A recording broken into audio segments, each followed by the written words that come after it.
In this video, we are going to learn about dimensions. Dimensions does not mean finding the dimension of this room. Dimensions are related to units, but they are independent of the system of units. To write the dimension of any physical quantity, we put that physical quantity in square brackets. For example, to write the dimension of mass, we write capital M in square brackets. To write the dimension of length, we write capital L in square brackets. To write the dimension of time, we write capital T in square brackets. Now, how will we write the dimension of temperature? Temperature also starts with T. So, for temperature, we use theta. Theta is a symbol for temperature. When temperature and time are together, sometimes we use theta for temperature. If you don't like theta, you can write capital K. K has come from Kelvin, unit of temperature. So, capital K in square brackets denotes dimension of temperature. Electric current. For that we use capital I. I is the symbol for current. Or we use capital A in square brackets. A, ampere. So both of these are used to denote dimension of electric current. Luminous intensity. For this, we just write small c, small d in square brackets. Right? CD, unit of luminous intensity candela. For amount of a substance, also we use the same method. We write MOL in square brackets. So this denotes dimension of amount of a substance, mole. Now, using these dimensions, we can write the dimension of derived quantities. Let us look at speed. What is speed? Speed is distance travelled per unit time. That is what is speed. What is distance? Distance is some length. A car has travelled 20 kilometers. A body has travelled 50 meters. So some length. What is time? Time is time. So therefore, dimension of speed is L by T. Now we don't like things downstairs. So we take the T upstairs. The sign of power will change. So dimension of speed will become L T minus 1. T goes from down to up. Sign of its power. Here it was 1. It's become minus 1. Now many times M, L and T come together. Now we want to introduce M here. How to introduce M? Just write M to the power 0. Anything to the power 0 is 1. So it makes no difference. L's power is 1 and T's power is minus 1. This is the dimension of speed. Most of the time we'll just use LT minus 1. Sometimes we'll use M to the power 0, L to the power 1, T to the power minus 1. It has got some benefits which we'll learn as we go along. Now let us look at velocity. What is velocity? Velocity is displacement upon time. What is displacement? Is again some length. Displacement is the shortest distance and that is length. So dimension of velocity also will be L by T. Same like speed. Remember, unit of velocity and speed are same, meter per second. So dimensions also same. And that we can write as LT minus 1. And if you want, you can write M0, L1, T minus 1. If you know the dimensions, you can write the units. Length upon time. So unit will be meter per second. If length you measure in kilometer, time in seconds, then unit of velocity will be kilometer per second. Or if you want to measure time in hours, unit of velocity will be kilometer per hour. So unit of velocity and speed is unit of length by unit of time. Next quantity we can think of is acceleration. What is acceleration? Change in velocity by time taken for that change. So change in velocity we write as delta V. This triangle is delta. Delta denotes change in any quantity. So delta V by delta T will give us dimension of acceleration. What is dimension of delta V? That is some velocity. So LT minus 1. What about time? T. So therefore dimension of acceleration will become LT minus 2. See how I am logically listing out the physical quantities. We start with velocity, acceleration. Next quantity, force. What is force? Mass into acceleration. This is the most important equation in whole of physics. This comes from Newton's second law. So dimension of force will be dimension of mass into dimension of acceleration. Mass is m, simple. And what is acceleration? LT minus 2. So dimension of force will be mLT minus 2. After force, what physical quantity we should think of? Right, work. All of us are doing work. So what is work? Work is force into displacement.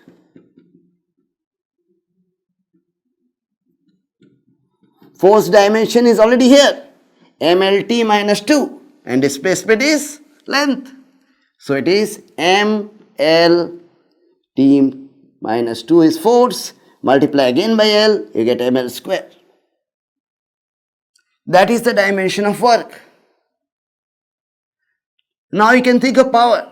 What is power? Work done per unit time.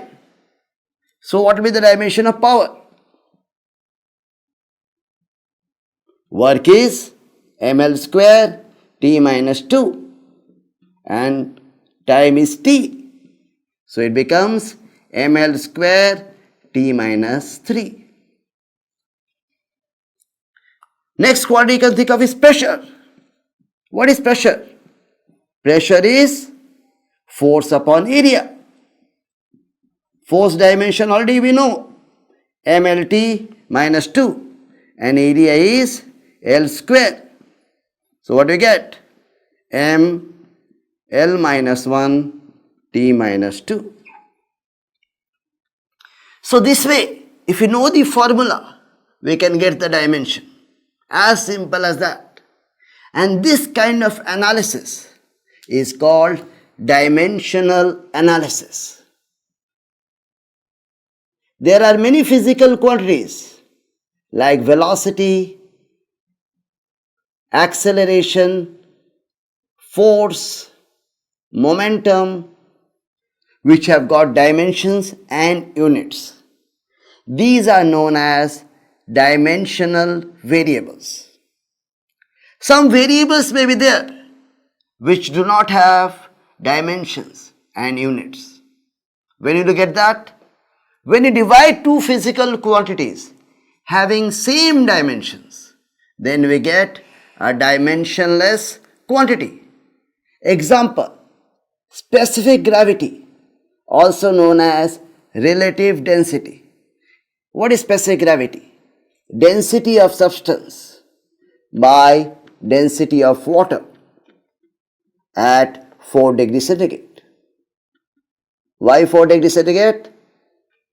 Because water has got maximum density at 4 degrees centigrade. This quantity we are dividing two densities. Therefore, we get a dimensionless variable. Many constants are also dimensionless. One famous constant that you will be knowing is pi. What is pi?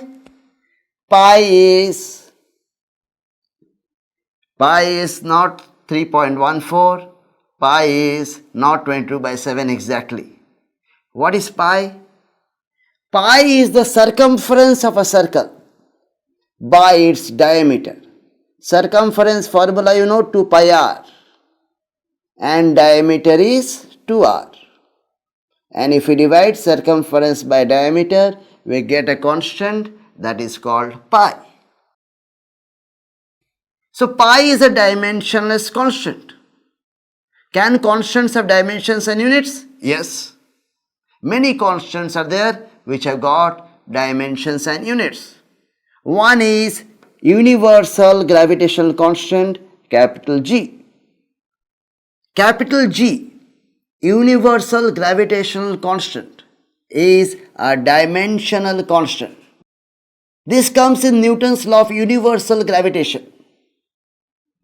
If you have two particles with masses m1 and m2 separated by a distance r, they attract each other with a force which is given by F equal to g m1 m2 by r square. So now we can find the dimension of G. So G will become what? Fr square by m1 m2. So dimension of G will be equal to dimension of F. F is having dimensions m, l, t minus 2, right? Mass into acceleration. R square, R is some length, some distance, so L square. What is the dimension of m1 and m2? Both are masses, so dimensions will be m and m. Now this m will get killed. So what is left? M to the power minus 1. This goes up, so power changes. L to the power 3 and t to the power minus 2. This is the dimension of G. This is universal gravitational constant. So we can write the unit from here. L cube is meter cube. M minus 1, so m goes down per kg. And then second square. So meter cube per kg second square is unit of G. From here also we can get a unit. This is Newton, this is meter square, and this is kg square. So unit of G is also Newton meter square per kg square. These two may look different, but they are exactly same. One question that may come in your mind, why it is called universal gravitational constant, and why is Newton's law called Newton's law of universal gravitation? What is the meaning of this word universal? Before Newton, people felt that laws are not perfect on the earth. Laws are perfect outside the earth. That's why they call stars, etc., heavenly bodies. Newton said the same law is applicable on the earth and outside the earth in the entire universe. Whatever force makes an apple fall to the earth, same force makes the earth go round the sun. So it's universally true. That's why the law is called Newton's law of universal gravitation, and this is called universal gravitational constant. Now we have learned dimensional analysis. What is the use of this? Anything we learn should be having some use. The first use of dimensional analysis is conversion from one set of units to another. Suppose we want to find 1 joule by 1 erg. Joule you know is SI unit of energy, and erg is CGS unit of energy. So we want to find 1 joule by 1 erg. Joule is work done in SI, and erg is work done in CGS. So we write like this. What is dimension of work? Don't remember? Start from velocity. L by t. So LT minus 1. Then move to acceleration. Divide once more by time. So we get LT minus 2. Mass into acceleration is force. So dimension of force is MLT minus 2. Multiply once more by L. Then you get the dimension of work, which is ML square T minus 2. In the numerator it is in SI. In the denominator it is in CGS.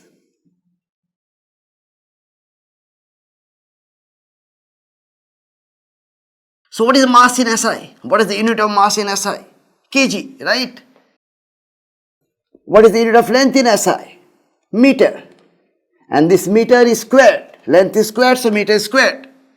Unit of time? Time unit is always second. So second to the power minus 2. What is the unit of mass in CGS? Grams. Length, centimeter. And time, second. Now look here. This second cancels. Now 1 kg is how many grams? 1000 grams. A more civilized way of saying that is 10 to the power 3 grams. So we can write this as 10 to the power 3 grams. And 1 meter is how many centimeter? 100 centimeter. That is 10 to the power 2 centimeters. And in the denominator we have got again gram centimeter square. These units cancel out. And what we are left with? 10 to the power 7. So 1 joule is 10 to the power 7 ergs. So this is how we can convert from one set of units to another. Right? The next use of dimension analysis is to verify the correctness of a physical equation. Any correct physical equation must be dimensionally consistent. That is, dimension of left hand side must be same as dimension of right hand side. Let's look at the equation for time period of a simple pendulum. This equation is T equal to 2 pi root over L by G. Very important equation. We are going to learn this in detail when you study simple harmonic motion.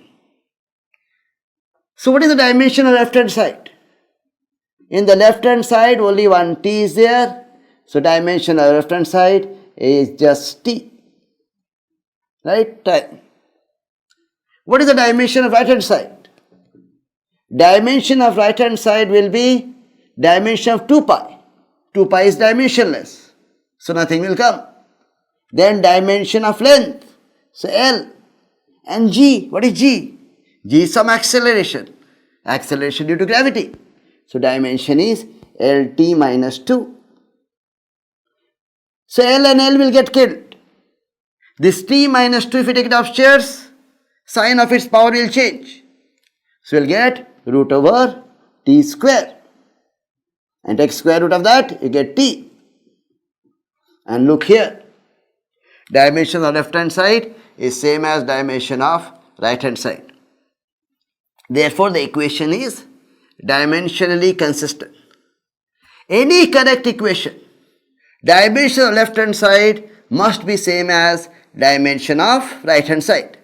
Suppose in the exam you forget, it's L by G or G by L. They can check the dimensions. If this dimension matches this, then your equation is correct. If the dimensions don't match, then the equation is wrong. So for every correct equation, dimensions of left hand side must be same as dimension of right hand side. But just because the dimensions are same, it does not mean the equation is correct. Suppose I give you an equation. Height of this building is equal to distance between sun and moon. Dimension is perfect equation. Both sides have got dimensions of length. But it's utter rubbish. So all dimensionally consistent equations are not necessarily correct.